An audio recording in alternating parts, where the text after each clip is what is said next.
¿Cómo están, hermanos? Bienvenidos nuevamente a nuestra clase. Yo creo que fue muy beneficioso, muy bonito lo que vivimos y lo escuchamos en la clase pasada acerca del perdón, lo grande que el Señor es para perdonar. Los versículos que habían ahí, espero que lo hayan leído una y otra vez. Eso para que usted lo guarde y lo use porque uno de los ataques más grandes del diablo es condenarnos una y otra vez. Y a veces hemos leído unos pasajes bíblicos donde habla del perdón de Dios, pero como que se nos olvida, como algo en nuestra mente lo guarda y el diablo se encarga de eso. Y hay que sacarlo una y otra vez y proclamarlos. Todos los pasajes esos donde habla del perdón de Dios. Muy, muy, muy importante. Gran importancia tiene en la sanidad interior, en la capacidad de libertad que usted pueda obtener en la medida que usted acepta el perdón de Dios.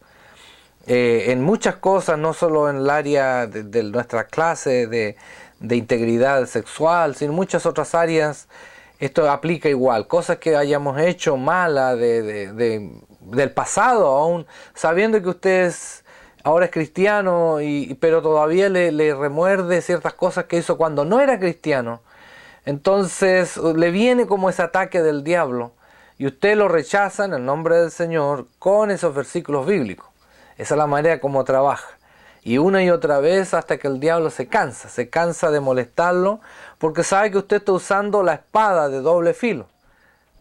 Está usando la espada que el Señor le pone, que es la palabra de Dios.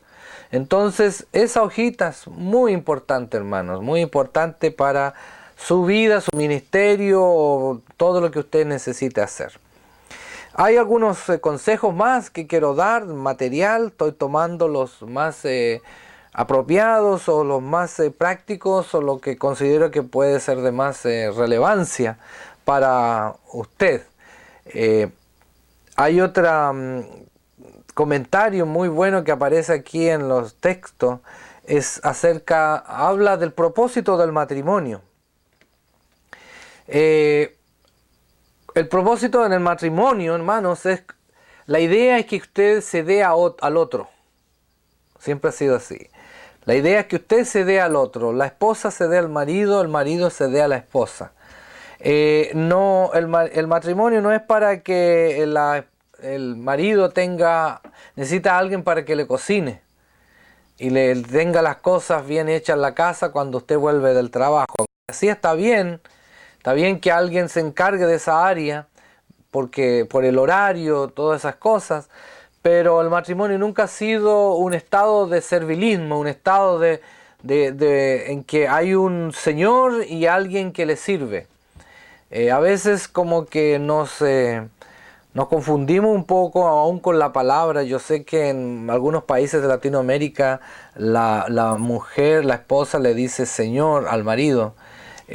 Claro, es por respeto, pero a veces puede hasta el diablo usar un poco eso y hacer parecer de que le sirven a él, el rey, el especial. No se me enoje, hermano. Pero la idea es matrimonio, hermano, es entrega mutua.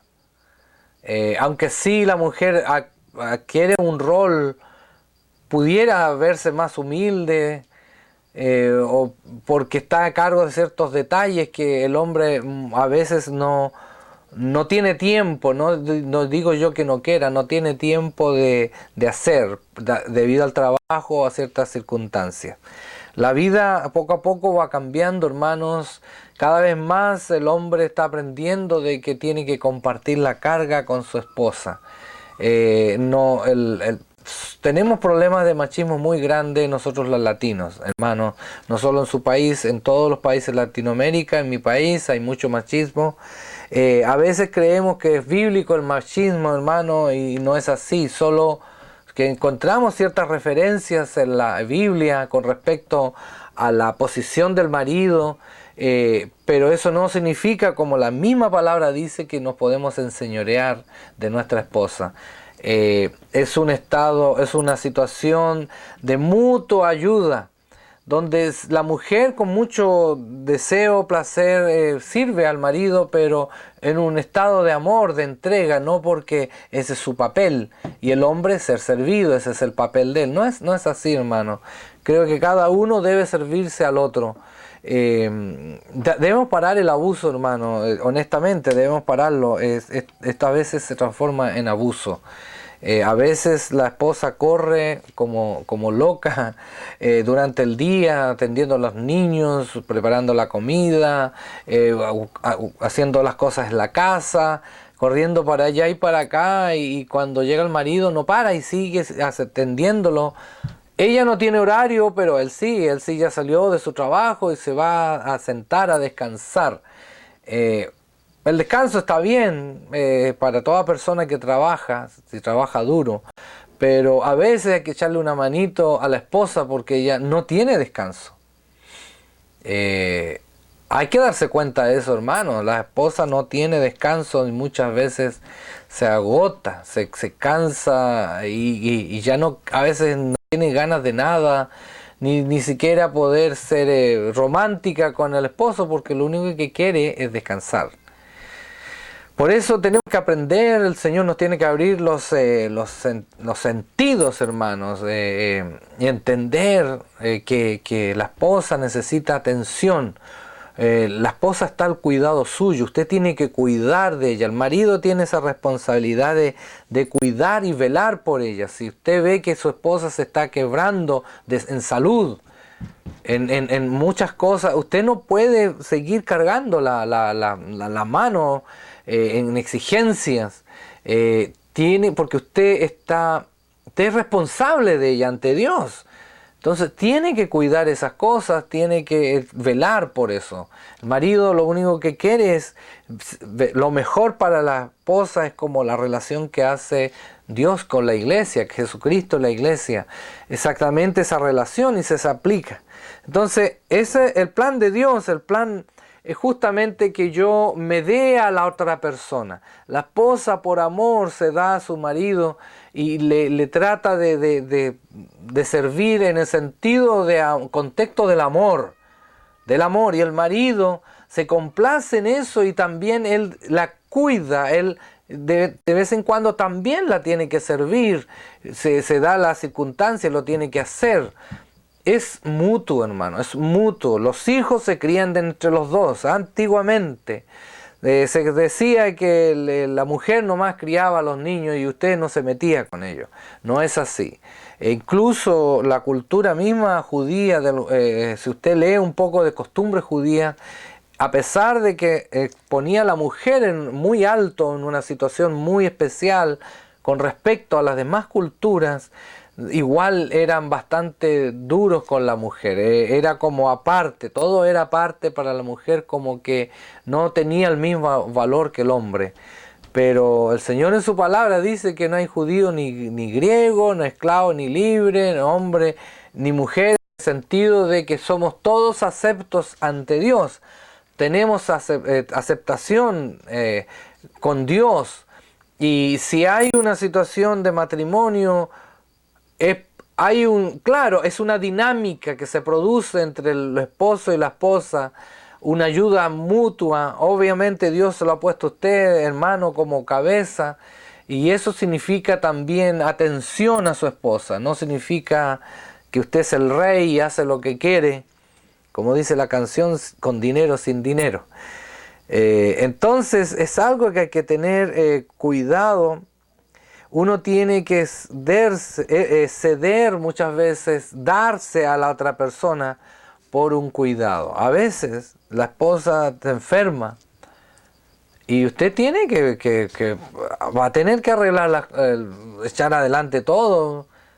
Mientras tanto, si no tiene alguien que le va a ayudar, usted va a tener que aprender, hermano. Y ya no está ese tiempo en que nos creíamos los reyes y señores. Ahora el tiempo ha cambiado, hermano, y los dos juntos empujan. A veces no nos gusta escuchar esto, hermano, pero la palabra del Señor respalda eso. Es algo en que estamos juntos caminando, el marido y la esposa. Es algo que uno tiene que estar con mucho cuidado en ese sentido y cuidar a la esposa e hijos. Entonces, Dios respalda esa actitud, respalda el hecho de que usted entienda que está en el matrimonio para servir a la otra persona, para cuidar a la otra persona, que es lo que el Señor le ha dado.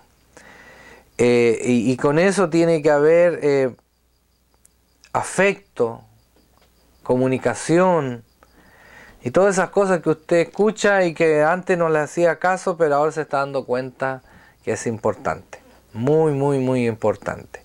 Hay una manera, la manera del mundo y la manera de Dios. En la manera de Dios está el amor. En 1 Corintios 13 hay una lista del amor, usted la conoce, y habla de ese amor de Dios tan grande, pero a la vez eso es un ejemplo para el amor entre los unos y los otros, el amor del ser humano. Entonces, todas esas cosas son las que el Señor está llamándonos a practicar y poder nosotros realmente ser una sola carne, como dice la palabra de Dios. No uno haciendo una cosa y el otro haciendo por otra cosa y ni siquiera hay comunicación. Es algo que usted tiene que solo entender eso. Por eso hay que orar para que el Señor restaure los matrimonios, los reafirme. Hay una lucha muy grande en que el diablo quiere destruir nuestro matrimonio. Más adelante voy a dar más ideas de cómo es bueno conservar el matrimonio, mantenerlo vivo, mantener ese calor, esa relación entre esposo y esposa, que algunos ya hasta han olvidado un poco. Y es necesario, hermano. No por ser muy cristiano creemos de que eso está de más. Al contrario, hermano. Usted tiene que cuidar aún más y ser astuto, saber de que el diablo puede estar ahí acechando y haciéndonos caer en una trampa. La otra vez estuve hablando de lo que significa también los cambios que están habiendo en este mundo. La corrupción, todo como está mal. Acuérdense el ejemplo de la ranita en el agua que cada vez se va calentando. Es una situación de crisis, lo reconocemos, lo vuelvo a repetir, en la cual hay que tener en cuenta otros detalles más, fuera de la acechanza del diablo para hacernos caer en tentación, sino que a otras cosas más han cambiado paulatinamente y en forma muy camuflada, ciertos términos, ciertas cosas que usted ha escuchado por las noticias o afuera. Y algunas de ellas las voy a mencionar nomás. Cómo el diablo trata de distorsionar las cosas. ¿Cuál es la palabra que yo he dicho varias veces? Al pecado se le llama pecado, punto. Y con eso empiezo algunas cosas. Por ejemplo, algunos términos que se usa mucho.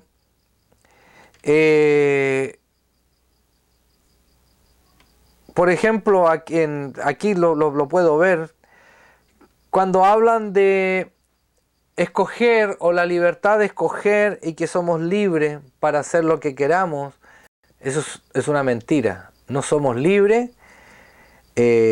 Lo que el mundo cree de libre es libertinaje, y eso lo condena, la palabra lo condena. Lo que es perversión, ya ahora no se habla de perversión, sino habla de estilo de vida, como un estilo de vida diferente. A veces cuando vemos situaciones de los homosexuales, lesbianas, situaciones así, ellos hablan de estilo de vida, de alternativas. Hermanos, eso es pecado, punto. Será para ellos alternativa de vida, pero Dios va a juzgar eso, va a juzgar. A todos le quieren poner algo así como más suave. Y al final, el fin es pecado. Algunos, lo que es depravación, lo que es realmente depravación, el mundo le dice creatividad de autoexpresión. Mire los títulos. Creatividad de autoexpresión. Imagínense, tremendo título. Oh, es autoexpresión y yo, en la creatividad, yo soy capaz de hacer esto y esto otro. Lo único es depravación. Hay muchas palabras que a lo mejor usted quizás no las ha escuchado, pero muchas de ellas están hablando de cosas en que uno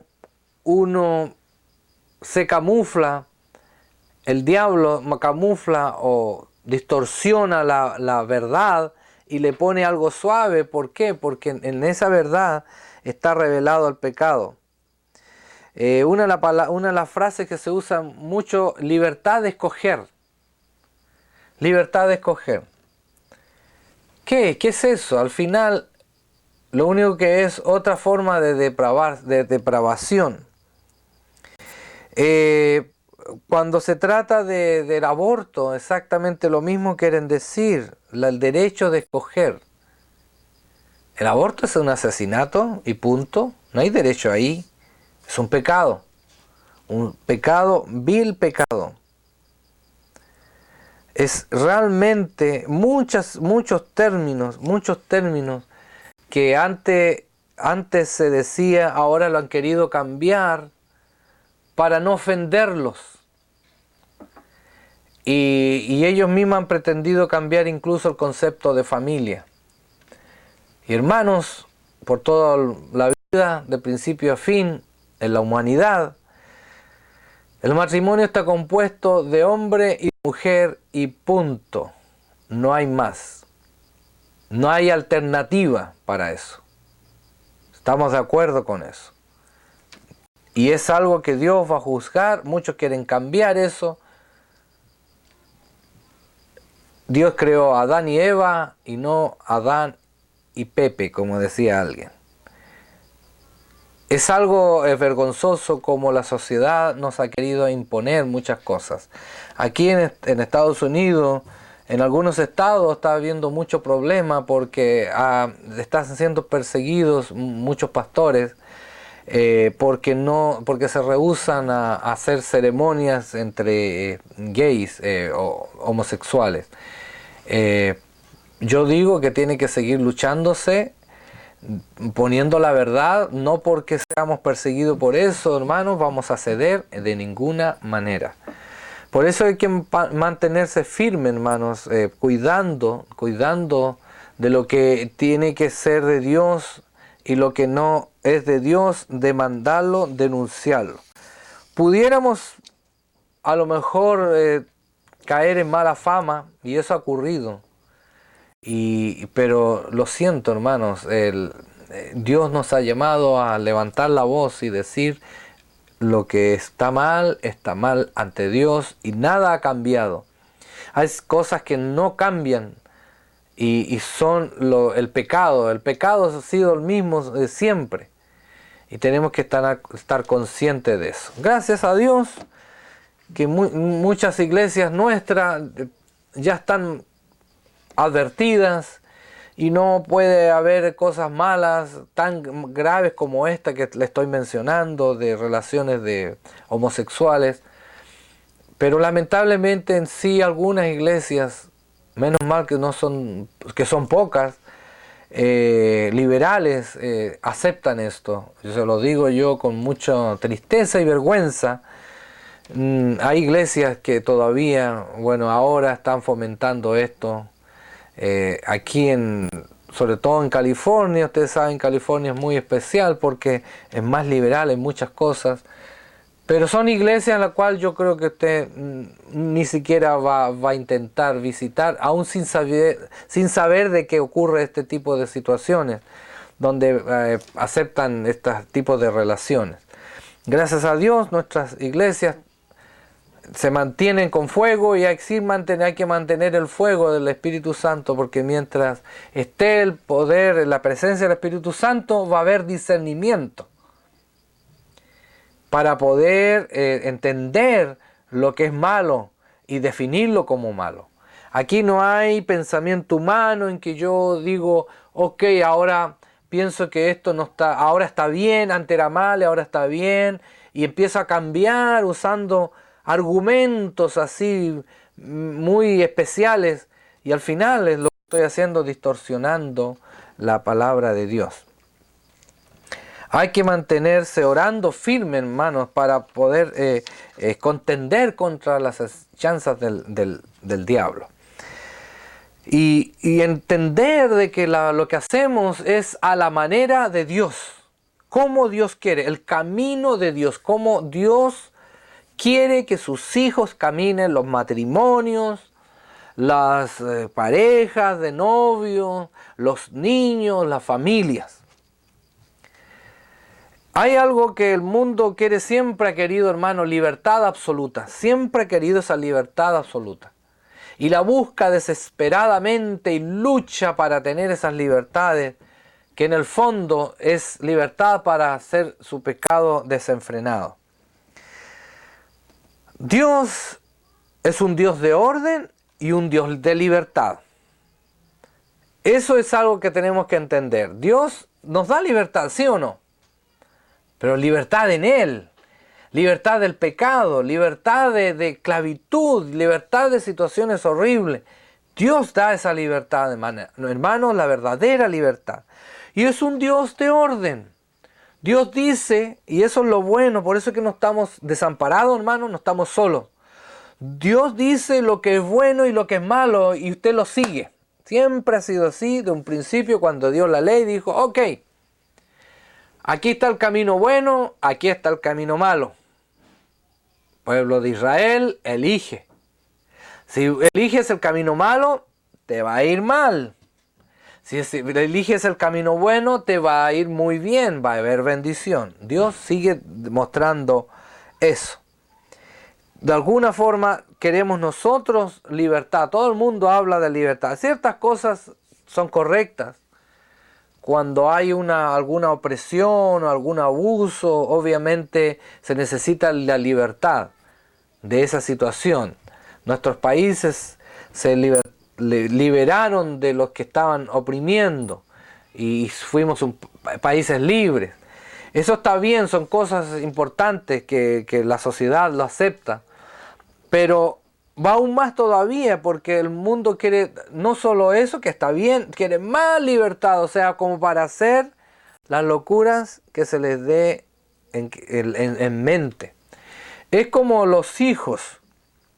Usted que ha criado hijos sabe que los niños quieren mandarse solos. No quieren someterse. La escuela más maravillosa de una persona, de un ser humano aquí en la tierra, es su hogar. ¿Por qué? Porque ahí aprende a obedecer. Y le ha tenido que valer años de obediencia para poder más o menos cuando adulto ser obediente.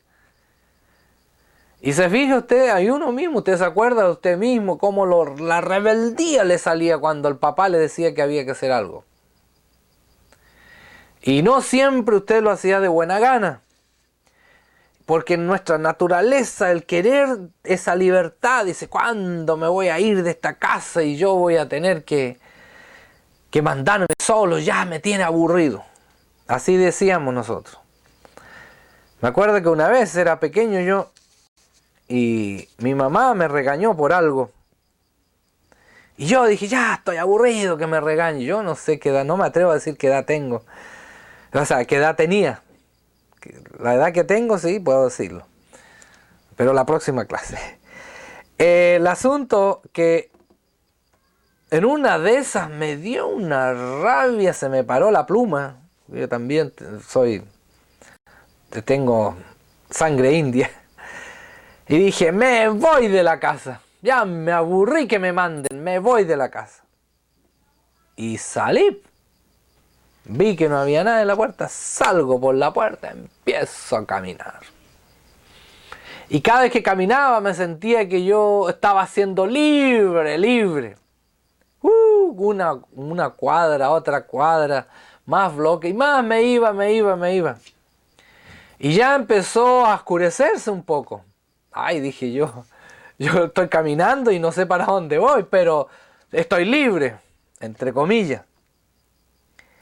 Y empezó a sonarme unos ruiditos aquí abajo en el estómago.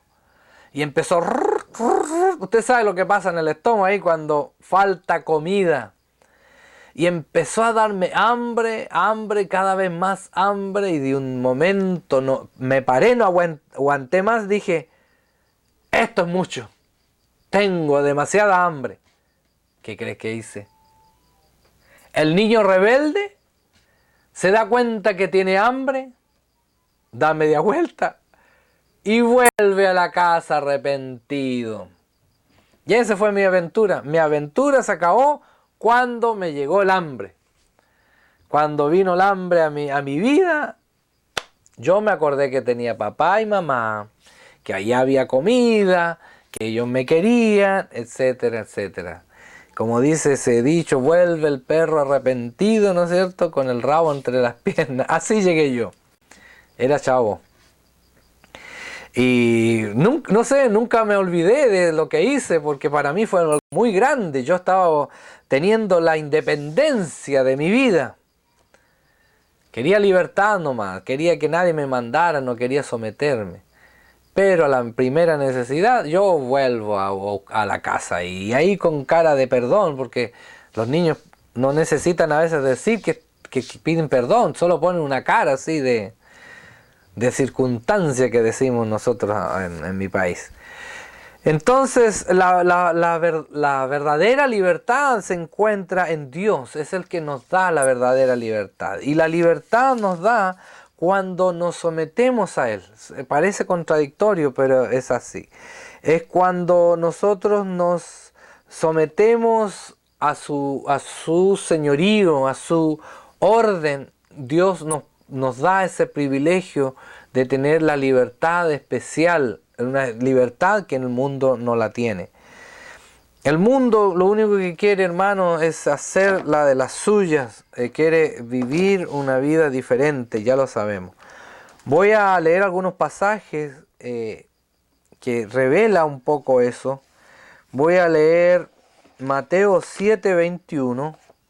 Mateo 7:21 dice: no todos los que me dicen Señor, Señor entrarán en el reino de los cielos, sino el que hace la voluntad de mi Padre que está en los cielos. El sometimiento a su palabra es lo que me da ese privilegio de estar en el reino de los cielos, de disfrutar la presencia de Dios. Cuando yo me someto a su palabra, cuando me someto a su orden que me da la libertad divina, la libertad de Dios. 24:12, Mateo 24:12. Mateo 24:12 dice, mire, voy a leer del 11 también porque está interesante, dice, y muchos falsos profetas se levantarán y engañarán a muchos. Por haberse multiplicado la maldad, el amor de muchos se enfriará. Imagínense lo que puede pasar cuando la maldad crece en el mundo y no quiere someterse a Dios. Otro pasaje, segunda de Tesalonicenses 2, del 6 al 8. Segunda de Tesalonicenses 2, del 6 al 8, dice así: y ahora vosotros sabéis lo que lo detiene, a fin de que a su debido tiempo se manifieste. Usted sabe ya de lo que habla este pasaje. Porque ya está en acción el misterio de la iniquidad, solo que hay quien al presente lo detiene, el Señor, usted sabe, hasta que Él a su vez se ha quitado de en medio. Entonces, versículo 8, se manifestará aquel inicuo, a quien el Señor matará con el espíritu de su boca y destruirá con el resplandor de su venida. inicuo cuyo advenimiento es por obra de Satanás, con gran poder y señal y prodigios y mentirosos. Imagínense, en otras palabras, la maldad ha sido desatada, hermanos. Primera de Juan 3:4. Primera de Juan 3:4 dice: todo aquel que cometa pecado infringe también la ley, pues el pecado es infracción de la ley. Eso es verdad, la ley de Dios no ha cambiado. El que comete pecado infringe la ley, caemos en esa situación. La idea del mundo es querer hacer lo que le dé la gana y en eso comete pecado. A veces nosotros también nos ponemos rebeldes y queremos hacer lo que nos dé la gana. Hay un pasaje, hermanos, muy interesante, lo voy a leer también, es Jueces 21:25. Jueces 21:25 dice así. Acuérdense el periodo de los jueces, cómo era, lo pueden encontrar en el libro de los jueces, aprender. Dice: en esos días no había rey en Israel. Y la frase esa, que usted a lo mejor ya la sabe muy bien, dice: cada uno hacía lo que bien le parecía. Eso era un periodo de crisis, un periodo de situación muy, muy especial. No había rey, menos mal que el Señor levantaba jueces para juzgar al pueblo. Pero cuando no hay alguien que ordena, no hay alguien que esté mandando, cada uno hace lo que bien le parece. Y ahora imagínense cómo puede estar el mundo lleno de caos si todos hacen lo que bien le parece. Y por eso es que nosotros tenemos que luchar y entender que Dios pone un orden para un beneficio nuestro. Que no es la vida esto hacer lo que bien me parece, yo hago lo que quiero. Es ahí cuando le sale a usted lo macho, y dice: yo hago lo que quiero, no más, porque yo soy nomás. Y hacemos los valentones y hacemos decisiones que a veces no son correctas. Y nos viene la consecuencia, porque queremos gozar de una libertad que no nos pertenece. Dios nos pide someternos a su plan, a su orden, para disfrutar de los beneficios de su reino. No hay otra manera. Usted no tiene otra manera de entrar al reino de los cielos, sino que obedeciendo, sometiendo su hogar, su familia, sometiendo sus hijos, todo al reino de Dios en obediencia. Es la única manera que nuestra familia se beneficie. Cuando no hay un orden en el hogar, hermanos, y usted lo puede comprobar, cuando no hay un padre o una mamá que pone las reglas en el hogar, los niños se alocan, ¿o no? ¿Acaso no se da cuenta a veces cuando ha tenido que dejar los chamacos solos y usted ha tenido que salir de emergencia y nadie, ni el papá ni la mamá pudo estar, y los niños, se le pasó la hora a lo mejor? Cuando llega, encuentra el desorden por todos lados. Alguien quiso cocinar y se quemó lo que cocinó. Alguien tiró comida en el suelo. La otra persona dejó todo regado. El joven, el niño, no sé quién será. Un caos. ¿Por qué? Porque faltó la persona, el líder, la autoridad. Y ahí viene la regañada no cierta, y tú inmediatamente va, bla, bla, bla, aquí, allá, allá, y comienzan todos a correr. Cuando no hay un orden, cuando no hay eso